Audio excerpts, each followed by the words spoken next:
Hello everyone, welcome back to CIE Revision. In this video, I'm going over this paper from October-November 2025, and it's paper 1, Pure Mathematics for S and A-Level Cambridge. And let's dive right in. Our first question is saying a circle is centered 2, 6 and radius 10. And it says state the equation of the circle. And we know that the general form of the equation of a circle is x minus a squared plus y minus b squared is equal to r squared. So we're just going to substitute our a and b, because a, b will be the coordinates of the center. So then it's going to be x minus 2 squared plus our y minus 6 squared, and our r as the radius, so we can either write 10 squared or 100, and this will be the equation for 2 marks. A and b, coordinates of the center, and r, which is our radius. Then we move on to b. It says the circle passes through the point 8k. Find 2 possible values of k. Now we know that at the point at which the circle goes through or meets, or we're going to say at the point which is 8 and k, x is 8. I mean, that's obvious. So we're just going to start by substituting 8 for x, then k for y in this equation that we're looking at. So for x, we're going to put 8 minus 2 squared plus, and for our y, it's k minus 6, and we're also going to square that like so. And this is going to be 6 squared, which is 36, plus k minus 6 squared is equal to 100. Now k minus 6 squared is equal to 100 minus 36, which is 64, like so. And k minus 6 will be equal to plus or minus root of 64. To get rid of this squared part, we square root both sides. So square root of this will give us k minus 6, and this will give us plus or minus root 64. So k minus 6 is equal to plus or minus 8. Now k is equal to plus or minus 8 plus 6. So k can either be 8 plus 6, which is 14, or minus 8 plus 6, which is minus 2. And these are the 2 possible values of k for 3 marks. And for number 2, says a geometric progression has first term 3 plus 4 root 2 and second term 5 minus root 2. Says find the common ratio of the geometric progression. Give your answer in the form root 2 plus p, where p is an integer to be found. So first term, a is equal to 3 plus 4 root 2. Then the second term is this, and we know that for the common ratio we say the second term over the first, and so second term over the first for the common ratio is 5 minus root 2 over 3 plus 4 root 2. Now to rationalize this, we are going to multiply by the conjugate of the denominator, since whenever we're dealing with sets, which are terms with square roots, we never leave any term with square roots in the denominator, so we rationalize it. And if it's in this form, we multiply by the conjugate over the conjugate, and the conjugate is just this having a negative sign here. So by that I mean to say 5 minus root 2 over 3 plus 4 root 2 multiplied by 3 minus 4 root 2 over 3 minus 4 root 2. So it's like we're multiplying it by 1, but we use the conjugate. And now simplifying this further, we have 5 minus root 2 in brackets 3 minus 4 root 2 over, this will be 3 times 3, which is 9, then 3 times that, which is minus 12 root 2 plus our 12 root 2, then minus, that's 16 and 2, which is 32, and this will cancel out. So what we'll get there is 5 minus root 2, then 3 minus 4 root 2 over 9 minus 32, like so. This is where we are. And simplifying the top part, I'm going to move it this side. Simplifying the top part, we have 15, 5 times 3, then 5 times that I have minus 20 root 2, then root 2 times that is minus 3 root 2. I said 5 times 3, 15, then 5 times this, I got minus 20 root 2, then minus root 2 times 3, I got negative 3 root 2, then minus root 2 times this, I am getting 8, so that will be plus 8. So then I have 23 minus 23 root 2 over 9 minus 32, which is minus 23, like this. And on the numerator I can factor out 23.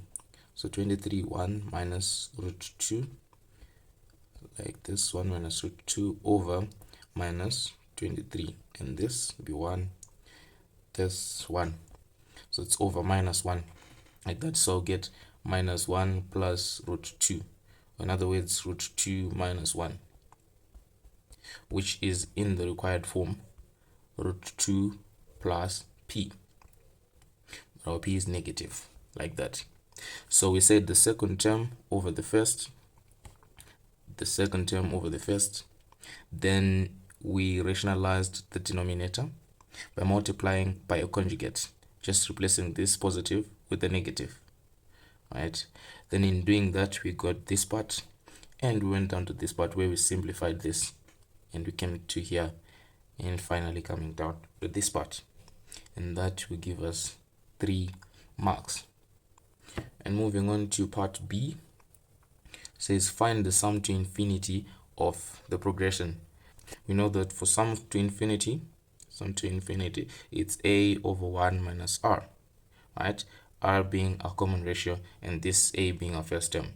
So we're going to put it down as our first term, 3 plus 4 root 2, 3 plus 4 root 2 over 1 minus our r is this one, which is root 2 minus 1, like this.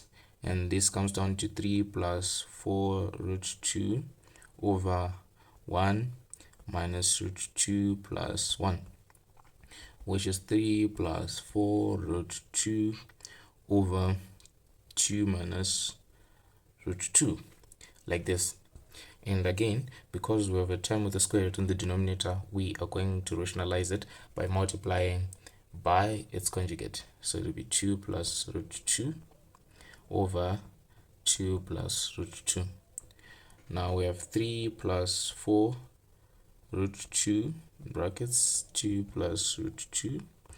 Then this will come down to 2. 2 times 2, which is 4. 2 times root 2, I get positive 2 root 2 minus this, which gives me negative root 2 over 2. And like you saw earlier, the 2 will cancel out, so I'm just going to ignore that part. And minus root 2 times root 2, I'm going to get minus 2. So then I get, for the top part, use the same multiplication, 3 times 2, which is 6, 3 times root 2, which is 3 root 2, then 4 root 2 times 2, I get 8 root 2, then 4 root 2 times root 2, I get 4 times 2, which is 8 over 2 from this part. So that gives me 11 root 2 plus 14 over 2, and this will be our answer, and we get our 2 marks for that.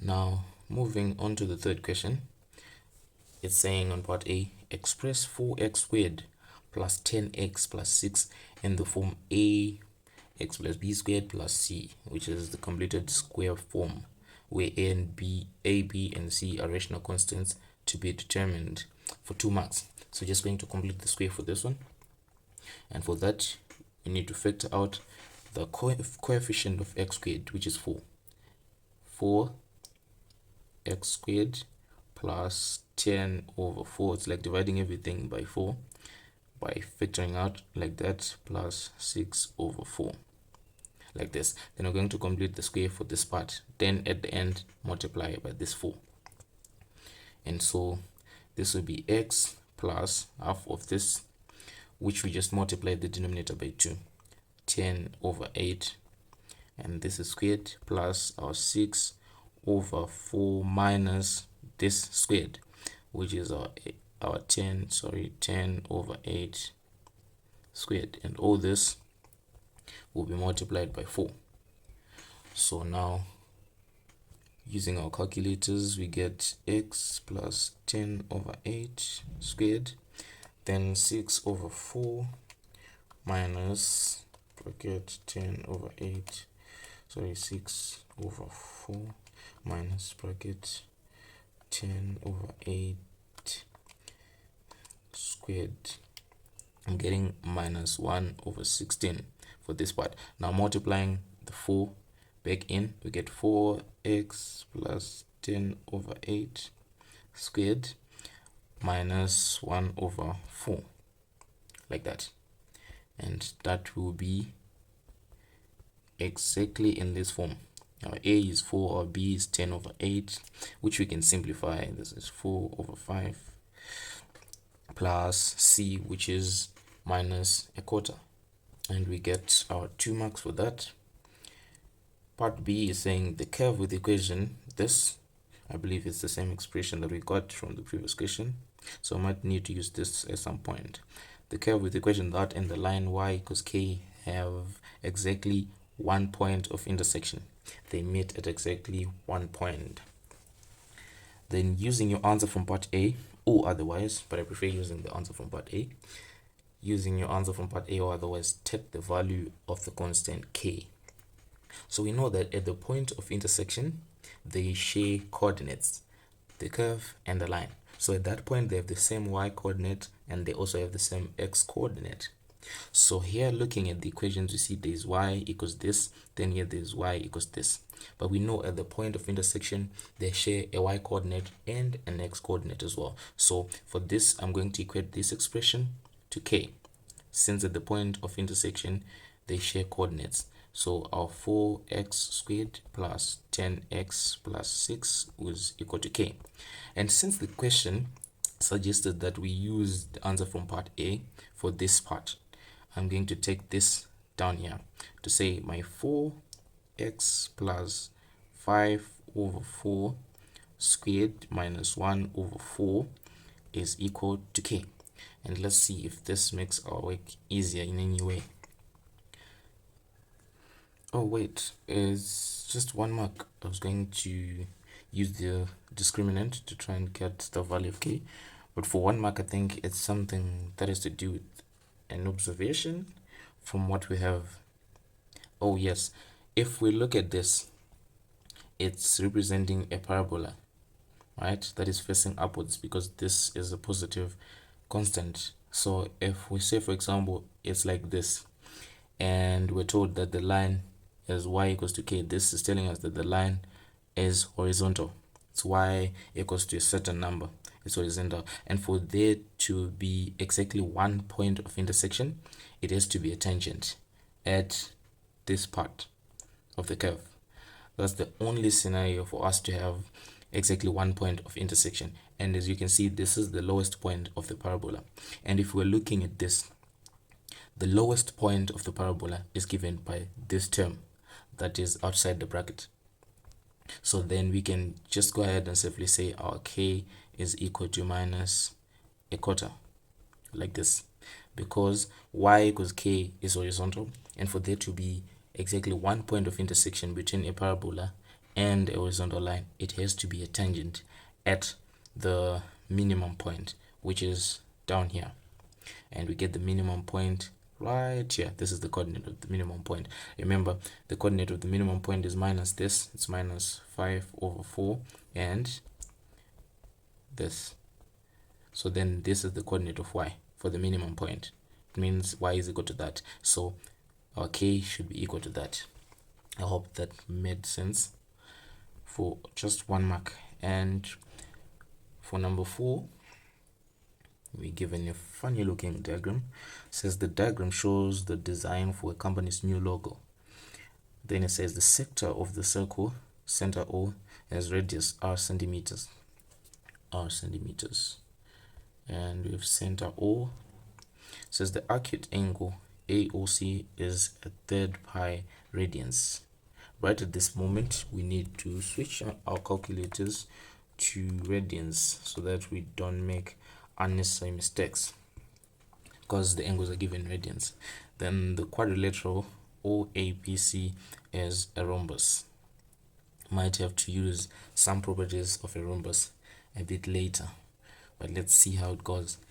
Part A, find an expression for the perimeter of the design. Give your answer in terms of pi and r for 2 marks. The perimeter of the design. So the perimeter of the design is the distance right around the design, which is C through to A to B, and B back to C. Right? That is going to be the perimeter. And since we know that this is a rhombus is some sort of a twisted square, so these sides are equal, just twisted, but it's some sort of a square that is twisted like that. So all the sides are equal to r. Right? So we're just left with this part, C to A. Right? And for C to A, we can see that it is an arc length, and for arc length we know we say r theta. Right? But the theta right here is the angle that is facing the arc that we're dealing with. So the angle facing this arc is this one. Right? And as you can see, and as you might also know, angles at a point add up to 360.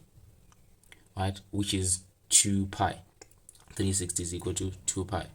360 degrees, 2 pi. Right? For us to get this angle right here, which is facing the arc we want, we're going to say 2 pi minus a third pi, like this. And we get 1 and 2/3 pi. And this is the pi that we're going to use here. So for r theta, we're going to say r, and our theta is, let's say, 3 times 1 plus 2, 5/3 pi, then plus r and r plus 2r, like that. And this is going to give us, maybe let's write it as 5/3 r theta plus 2r, and we get our 2 marks. Now for B, it says it is now given that the perimeter of the design is 200 centimeters. Find the area of the design. Give your answer to 3 significant figures. So we have an expression for perimeter, which is here in part A. We're just going to equate it to 200, and I know that is going to give us r. Now with our r for the area, let me just rub a bit. For the area now, we're going to calculate the area of this sector, right? Then the area of this rhombus. So now with this value of r, we're going to move on to calculating the area. And for the area, we're going to say area of this sector, which is our half r squared theta. And remember the theta we're using, 1 and 2/3 pi. Then for this area of rhombus, even if we divide, let's say you've forgotten about the formula of area of a rhombus, then you divide it into 2 triangles A and B. For triangle A, you'd have to use half AB sine theta, right? And multiplying it by 2 to get the area of A and B, you just end up with AB sine theta. So we're going to use these 2, but for this theta we're using 1/3 pi, and for this one 2/3 pi. Let's get down right to it. So half r squared theta plus AB sine theta. Now this is half r squared, we have our 27, 6396 squared, and our theta 1 and 2/3 pi, plus our AB sine theta, which is our 27,6396 squared, then our sine third pi, sine 1/3 pi, like this. And this gives us half 27,6396 squared, 1 and 2/3 pi, plus in brackets 27,6396 squared times sine 1/3 pi, and I'm getting 2661.607779. But remember, the question said we're leaving it correct to 3 significant figures, and so leaving it correct to 3 significant figures, the final answer will be 260 square centimeters. Right, and we get 5 marks. And for number 5, says solve the equation x cubed minus 28 plus 27/x cubed is equal to 0. So what I'm going to do to get rid of the x cubed in the denominator, I'm going to multiply everything by that x cubed, like this. So this will be x to the power 6 minus 28x cubed plus 27 is equal to 0.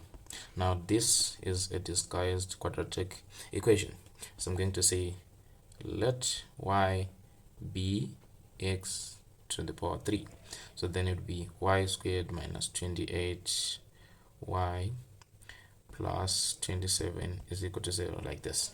And for this I'll use the quadratic formula, but wait, I think factorization is better here, because I can use minus 27 and minus 1 to get that. So y squared minus 1y minus 27y plus 27 is equal to 0, like that. y minus 1, then minus 27, I get plus 27 to give me y minus, wait, let's rewrite this to be y squared minus 27y minus 1y plus 27, so that we get the 2 brackets we want.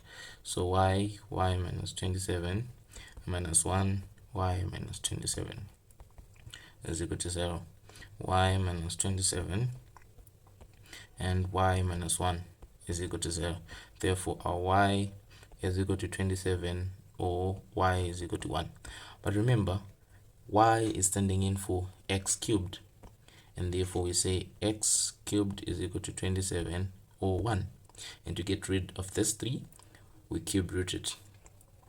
So we'll be cube rooting everything to get x is equal to 3 or 1.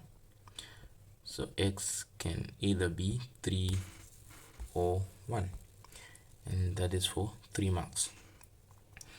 And moving on to number 6, part A, saying show that the equation 6 sine theta plus 1 over tan theta is equal to 4 over sine theta. Show that that equation can be written in the form 6 cos squared theta minus cos theta minus 2 is equal to 0, again for 3 marks.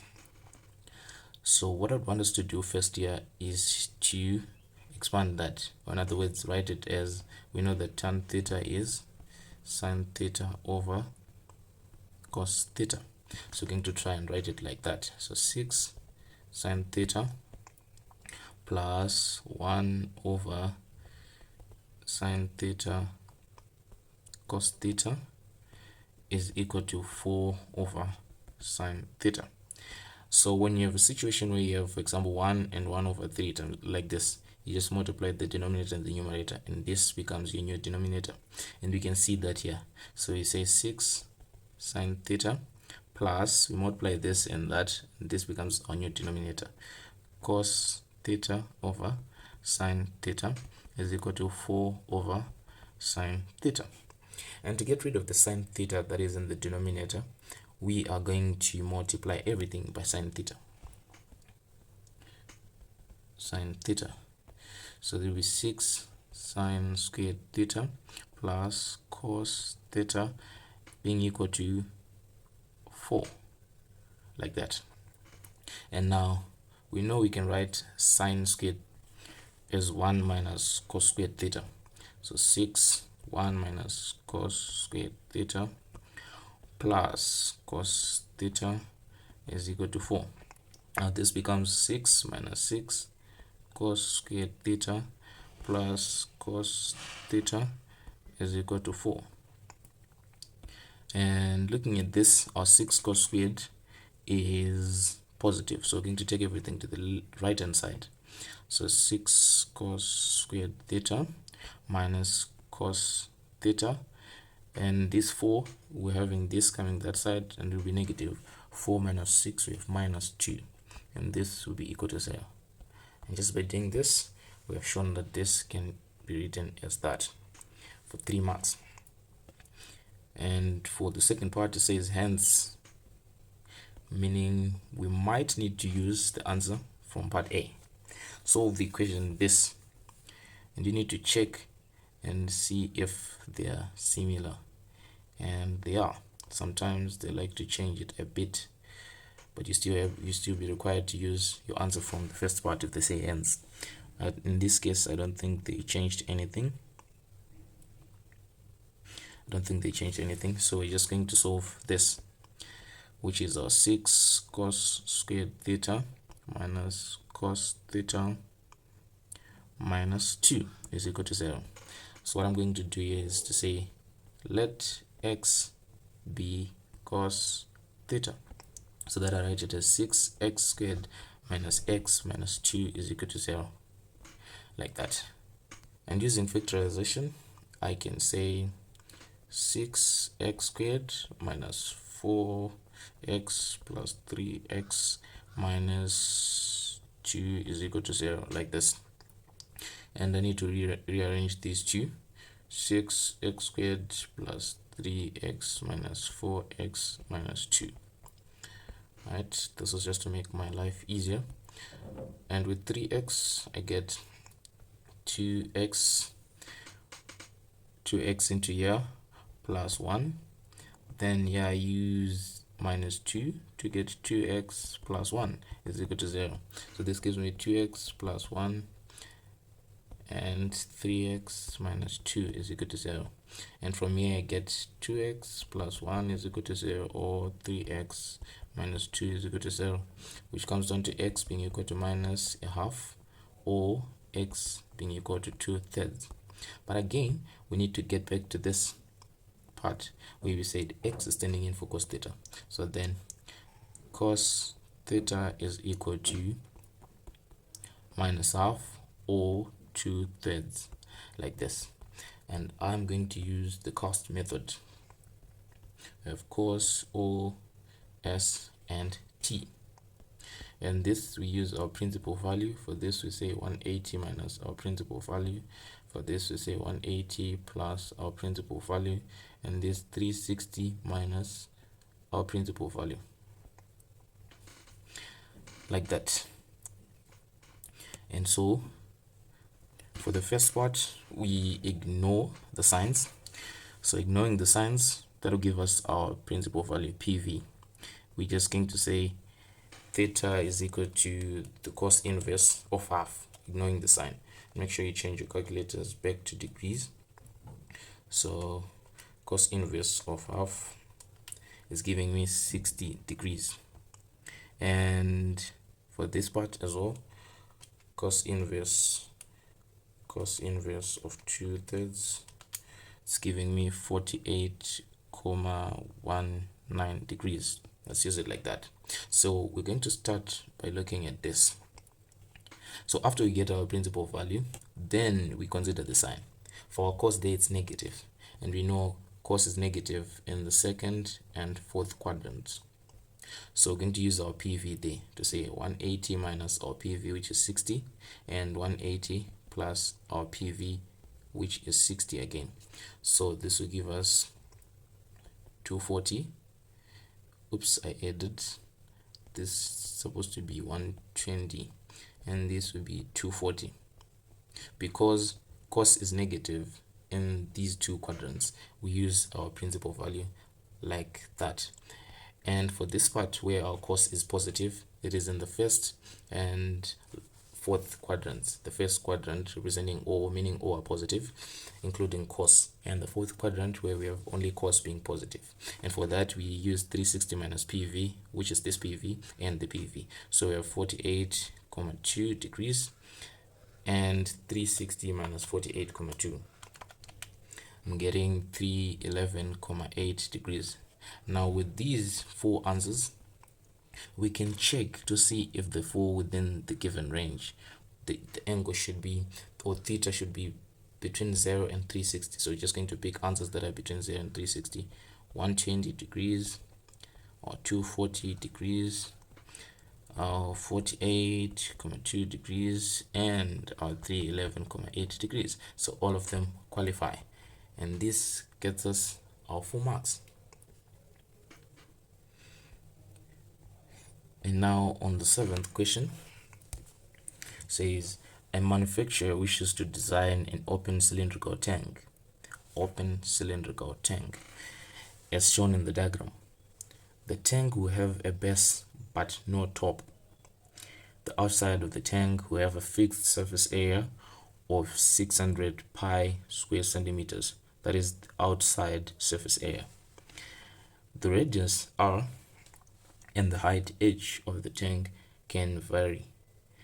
Then A says show that the volume in cubic centimeters of the tank is given by that cylindrical tank. So it will be volume is equal to cross sectional area times height. Right, and cross sectional area is this area right here. Right, so now for cross sectional area, it's given in the shape of a circle. So cross sectional area is pi r squared, and our height in this case is given by h, so it's times h, and this is giving us the volume. But if we compare these two, we can see that we do not have h in this expression, so we're going to try and simplify for h there. And to do that, since we're given that a fixed surface area of the outside of the tank is this, we can try and use that to get h. And the way I like to look at it is, let's say we're splitting this into half like this. We know we form a rectangle like this, right? And so with this will be our 2 pi r, the diameter of this, and this will still remain our height, right? This is what we get. And we also have the bottom part, right, being included. So this was wrapped around this, like so. So I'm going to calculate the area of this and the area of this, then I equate it to 600 pi. So if I wrap this around, I form this. So now 2 pi RH, 2 pi RH, that's for this, for the area, it's like length times width now, because it's now looking like a rectangle. And for the circle at the bottom, it's pi r squared plus pi r squared is supposed to give me 600 pi square centimeters, like that.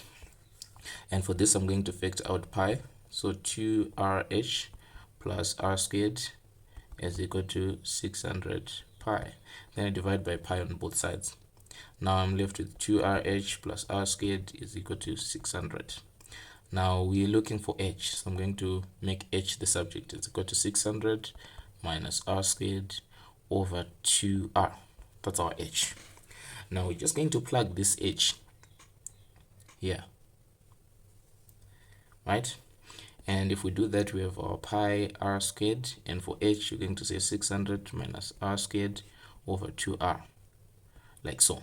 And this r is going to cancel out with that to leave us with pi r 600 minus r squared over 2, which is exactly this. So then we say our volume is equal to that, and we get our 3 marks. I hope that made sense. And for part B, again for 3 marks, it says find the exact value for r which corresponds to the maximum value of v. The exact value of r which corresponds to the maximum value of v. And having our expression for volume here, which I can now write as v is equal to, if we divide by 2 there and multiply that, we get 300 pi r minus pi r cubed over 2. So what we're going to do here is to look for dv dr, the derivative, right? And knowing that for the maximum, dv dr is equal to 0. Just like we do when we differentiate. For the maximum or minimum, the derivative is always equal to 0. So to do that, to differentiate this, we get 300 because we're differentiating with respect to r, differentiating v with respect to r. So this will give us 300 pi minus 3 pi over 2 r squared. Right, we multiply it by the power, then we subtract 1 from the power. Now equating this to 0, 300 pi minus 3 over 2 pi r squared is equal to 0. This will be 300 pi is equal to 3 over 2 pi r squared, like that. And this will be 2 times 300, which is 600, is equal to 3r squared. Now this will give us 200 is equal to r squared, and to get r we square it both sides, and this gives us, this will be root of 100 times 2. So we take the 10 out, 10 root 2 is equal to r, and so we get our value for r as that.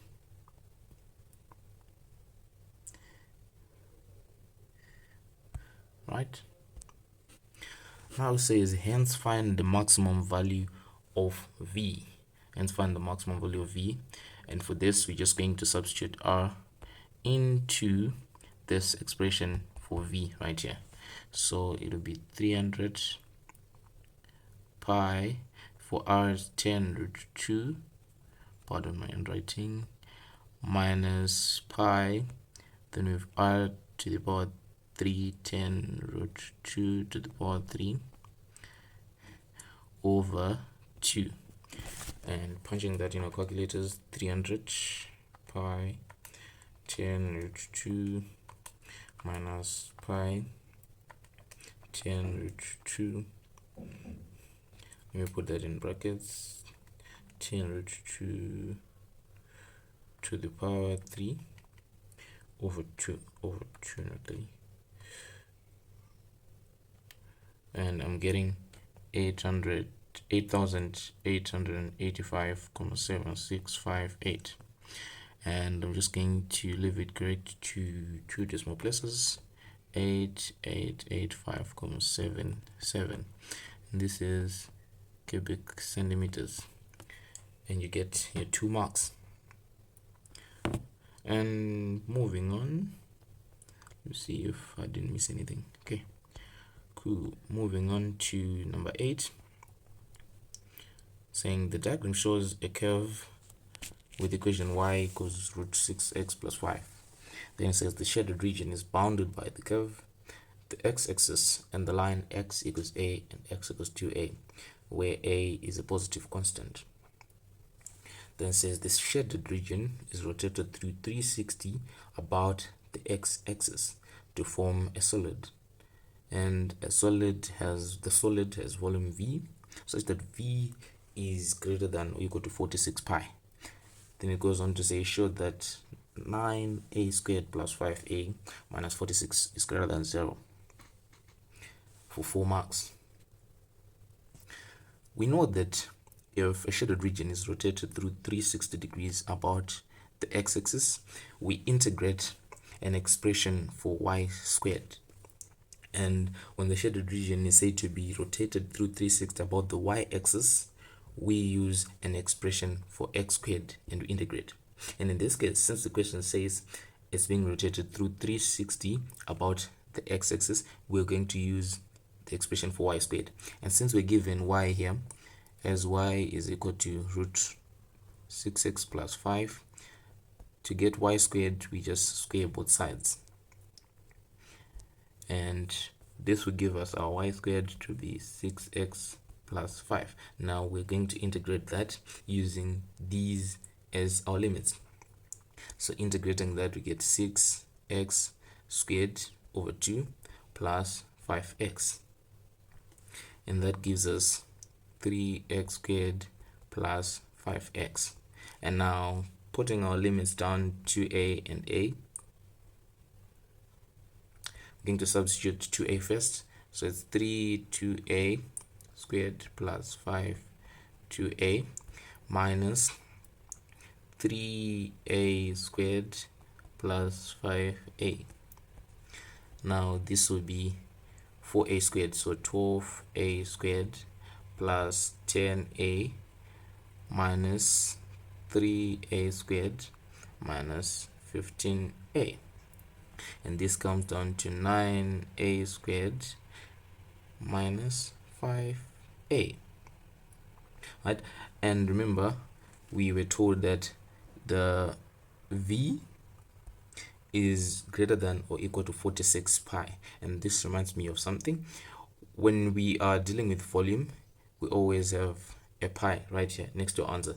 So this volume right here has a pi. And so writing that, we have a pi 9a squared minus 5a, that's minus 5a. How did I get, okay, oops, sorry, this was 3a squared, and minus that was supposed to be minus 5. So I multiplied this 3 and this 5. It's supposed to be minus 5 to give us positive, right? So it's positive. I realized when I looked at this, it's saying 9a squared plus 5a, and I had a negative. So that was the mistake. And it's saying this is greater than 46 pi. So the 2 pi's cancel out, and 9a squared plus 5a minus 46 is greater than or equal to 0. Like that, which is exactly what we have for 4 marks. Then says for B, find the range of possible values of A. Find the range of possible values of A. Sort of like asking us to solve this. And what we do there with this, oops, let me just rewrite it. 9a squared plus 5a minus 46, like this. We use the quadratic formula, ignore this. So this is minus b plus or minus root of b squared minus 4ac over 2a, which is minus 5 plus or minus root of 5 squared minus 4. Our a is 9, our c is minus 46 over 2, our a is 9, which is 18. And this gives us two values of a. So minus 5 plus root of 5 squared minus 4, 9 minus 46 over 18. It's giving me 2. And for the minus, let me just replace the positive with the negative. I'm getting minus 2 and 5 over 9. And I believe these are the two possible values of a.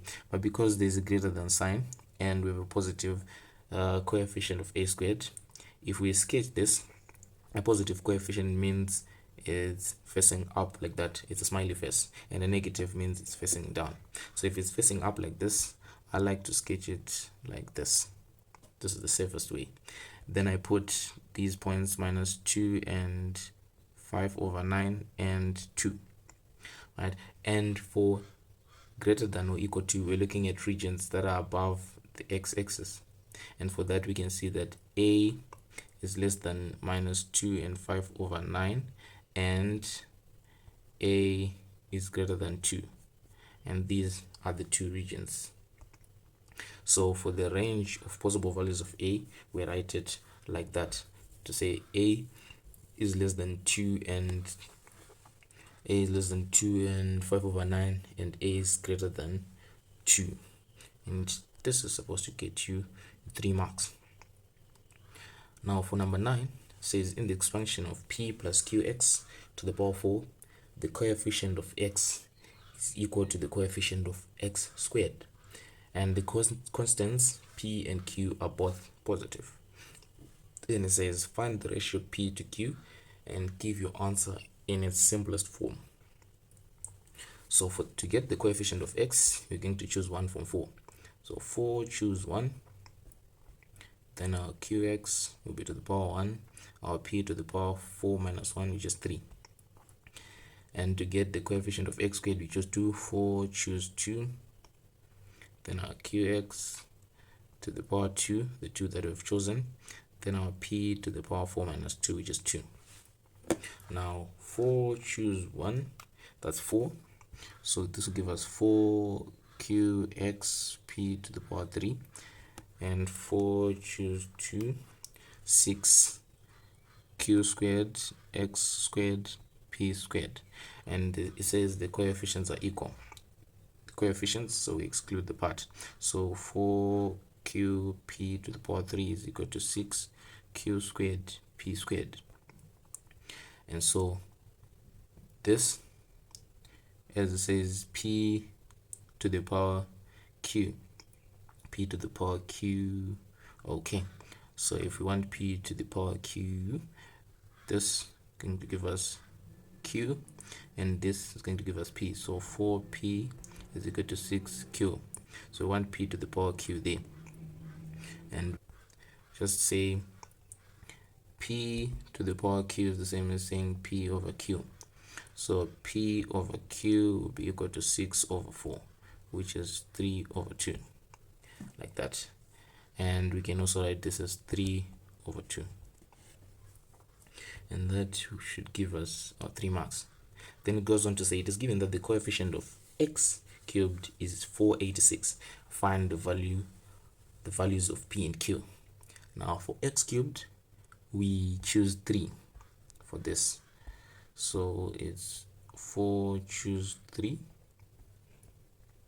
4, choose 3. Then our qx is to the power 3 that we have chosen, and our p to the power 4 minus 3, which is 1.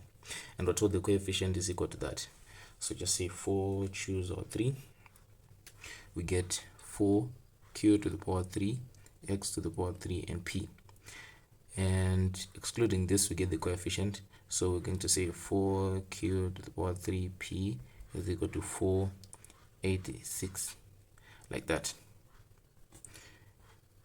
And for us to get the values of p and q, we are going to try and solve this some sort of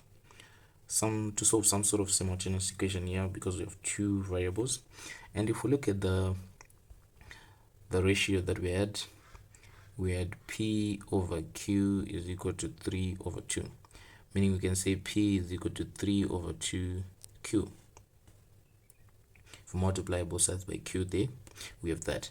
So we can say 4 q to the power 3, in place of p we write 3 over 2 q is equal to 486. And if we divide by 4 on both sides, we get 486 divided by 4, we get 121.5, like that. And this will be equal to 3 over 2 q to the power 4. If we multiply that by 2, we get 243. So 3 q to the power 4 is 243. Then we divide by 3, we get 81. So q to the power 4 is equal to 81. And to get rid of that 4, we just do this, and we have our q is equal to the quadrant root of 81, which is 3. Now, since we said P is equal to 2 over 3Q, and now we have our Q, so P would be 3 over 2 times Q, which is 3, which will give us 4.5. So P is equal to 4.5, like this. And you get 4 marks. And now for number 10, it's on functions, saying the function f is defined by f of x being equal to 3 plus 7 over x minus 2 for x being greater than 2. Then it says it is given that f of a is equal to 4. Then it says find the value of a. So we know for f of a, here we have x, and now it's being replaced by a, so we just replace this x by a. So 3 plus 7 over a minus 2 is equal to 4. Now 7 over a minus 2 is equal to 1. Cross multiplying, get 7 is equal to a minus 2. Then a is equal to 9. Then you get your 2 marks. And for B, it says find an expression for the inverse function of x and state the domain of the inverse function. And if we have f of x being equal to 3 plus 7 over x minus 2, f of x is equal to 3 plus 7 over x minus 2, we can also take this to be our y.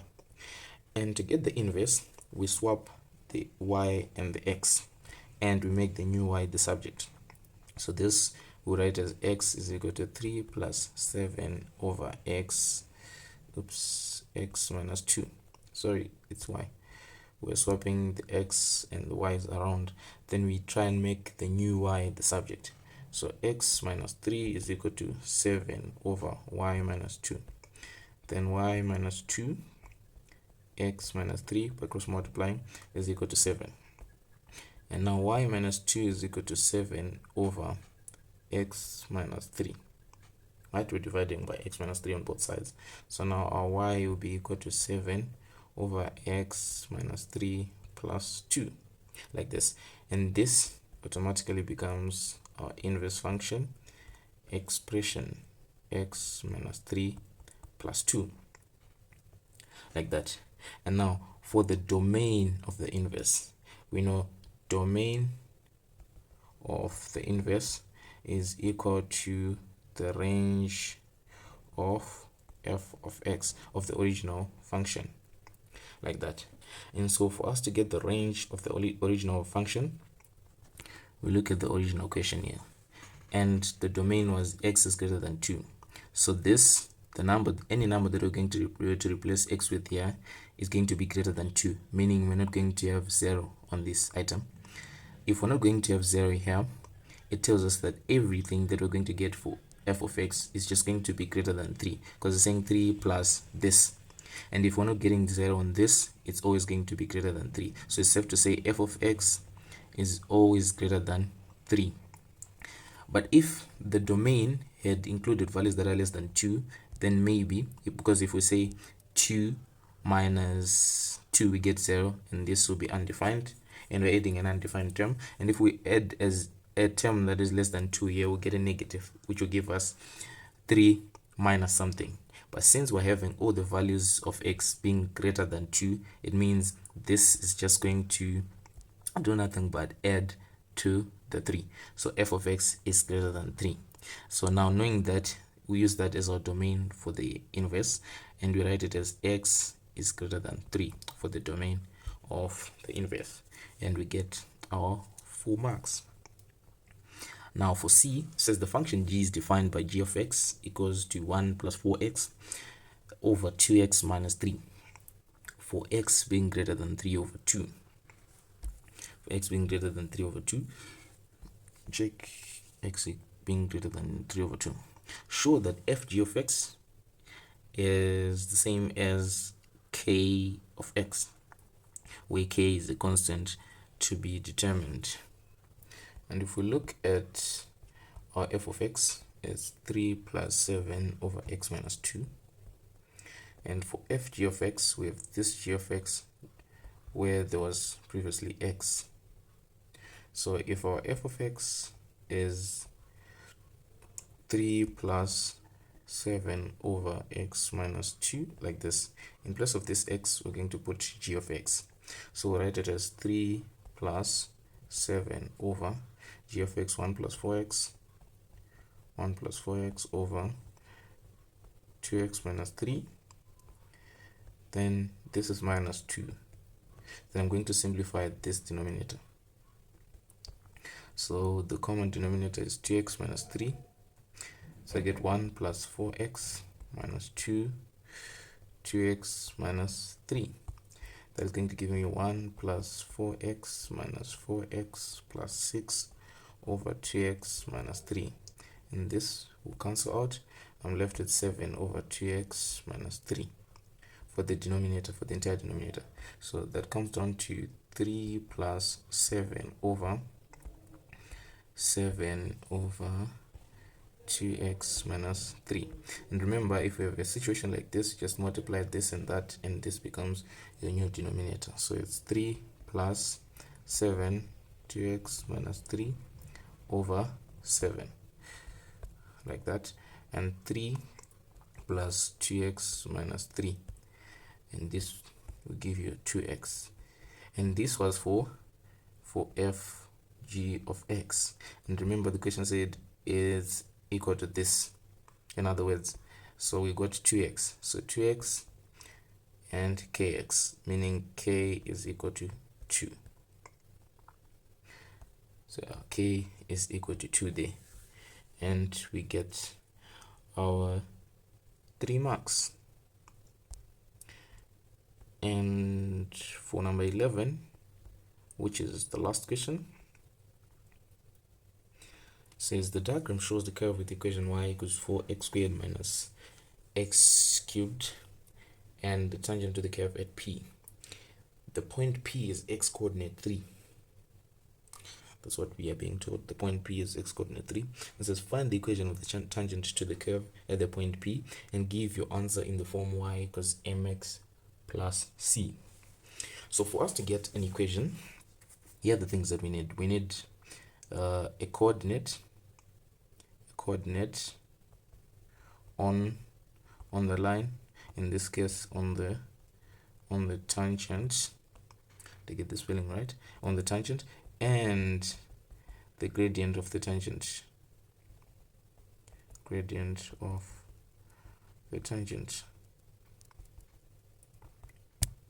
like this. So to get the coordinate, we know we have P, and P is x coordinate 3. For the y coordinate, since P is lying on the curve, I'm just going to substitute the x coordinate into the equation of the curve. 4, then 3 squared, which is 9, minus 3 to the power 3, 27. I'm getting 9. So we have the coordinate. And now to get the gradient of the tangent, we're going to differentiate this, then substitute our 3, because we know that the gradient of the tangent is equal to the gradient of the curve at the point which they meet, right? So differentiating that, that's our dy dx, is 8x, because we put the power down here to multiply that, then subtract 1 from the power, minus 3x squared, and substituting 3, we get 8, 3 minus 3 and 3 squared, which is 9, and I'm getting minus 3 as the gradient. Now to get the equation with the point and the gradient, I'm going to use y minus y1 is equal to mx minus x1, and these are the coordinates. So y minus the y coordinate 9 is equal to m minus 3x minus the x1, which is this 3. So y will be equal to minus 3x plus 9 for this, then plus 9. So y is equal to minus 3x plus 18. And as you can see, this is in the form y equals mx plus c, and you get your 5 marks for that. And now on to part B. It says the shaded region is bounded by the curve, the x-axis, and the tangent to the curve at P, that shaded region. It says find the exact area of the shaded region. Find the exact area of the shaded region. And let's see best way we can do this. We know that the x part is here, and we have the equation of this tangent, so we can get this. So then, and we can also get this coordinate from the equation of the curve, because y is equal to 0 there. So let's see if it makes sense. 0 is equal to 4x squared minus x to the power 3. This, then 4x squared is equal to x to the power 3. So 4 is equal to x. So this part is x equals to 4. Then the last part, using this equation, y equals 0. So 3x is equal to 18 and x is equal to 6. So what I'm going to do here is I'm going to calculate the area of this triangle, because I know the y coordinate of this. Remember, it's 9. It's 9. So meaning it's 9. And here from 3 to 6 is 3. 3 times 9 will give me 27 square units. Now with that area, I'm going to subtract this area between the curve and the line x is equal to 3. So to get that area, I'm going to integrate the curve and use my limits 4 and 3. That's what I'm going to do. So integrating that, it's 4x squared minus 3x squared. 4x squared minus 3x cubed minus x cubed, sorry. And integrating, it's 4x, we add 1 to the power, then we divide by the new power. Add 1 to the power, then we divide by the new power, like that. And for our limits, like I said, we use 4 and 3, right, to get the unshaded area in that part. So in that triangle, so 4 to the power 3 over 3 minus 4 to the power 4 over 4, and 21 and the third minus, I can use the same item, 3 to the power 4, then 3. I'm getting 15 and 3/4. So 21 and a third minus 15 and 3 over 4. I'm getting 5 and 7 over 12. And this is the area of this unshaded part of the triangle. So I'm just going to say our 27 square units minus this. So 27 minus 5 and 7 over 12. I'm getting 21 and 5 over 12. So this will be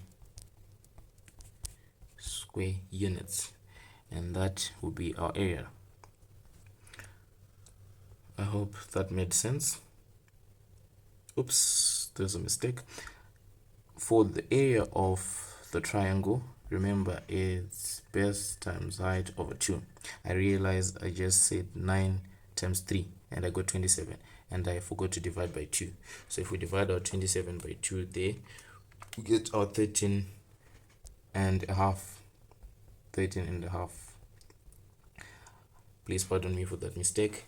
I forgot to divide the area of the triangle by 2. So then using that, this should have been 27 over 2, and we get a completely different answer, 5 and a half, which is 7 and 11 over 12. So what we did is we got the area of this triangle because we knew the y coordinate 9 and the x coordinate 3, and this one we got it to be 6. So 6 minus 3, we got a 3, and this 9. So 9 times 3, we get 27 over 2, and this is the area of the triangle. And we integrated the curve, the equation of the curve, and we used 3 and 4 as limits to get the area of this tiny part. And we said the area of the triangle minus area of that to get the area of the shaded region, and that is for 6 marks. Now onto the last bits. Says the graph of y equals 4x squared minus 3x squared is transformed by a stretch of scale factor 1 over 3 in the x direction. The point Q is the image of P under the transformation. The transformed shaded region is bounded by the transformed curve, the x-axis, and the tangent of the curve to the transformed curve at Q. Find the equation of the transformed curve in the form y equals x squared mx squared plus n x to the power 3, where m and n are integers to be found. And since we're given the scale factor for the stretch in the x direction, what we're going to do is to divide the x values by the stretch factor of a third. So we write it as y is equal to 4. Then because it's affecting the x-axis, or it's in the x direction, we only divide the x. So x is being divided by a third, and this is going to be squared, minus we divide our x by a third again, like this. So this will be y is equal to 4 3x, then our squared, minus 3x, then our cubed.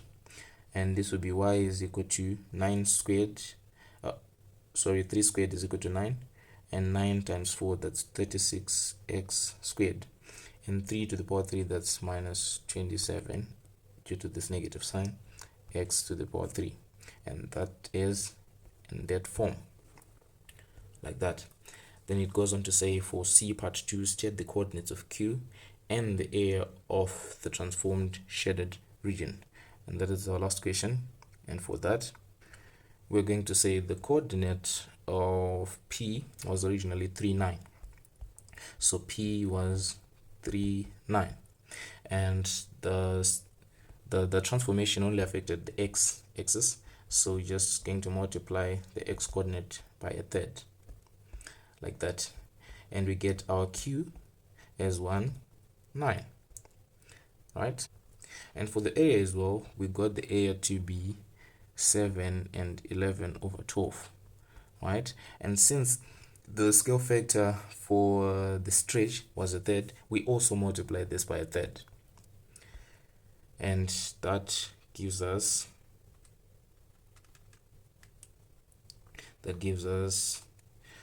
2,638, okay, which is 2 and 23 over 36. This is the new area. Because it was a stretch, we can just multiply it like that. For the coordinate, it multiplies only the x coordinate, the x part, because it was in the x direction. But for the area, it multiplies the value of area that we had. And that brings us to the end of this paper. Thank you guys for joining me.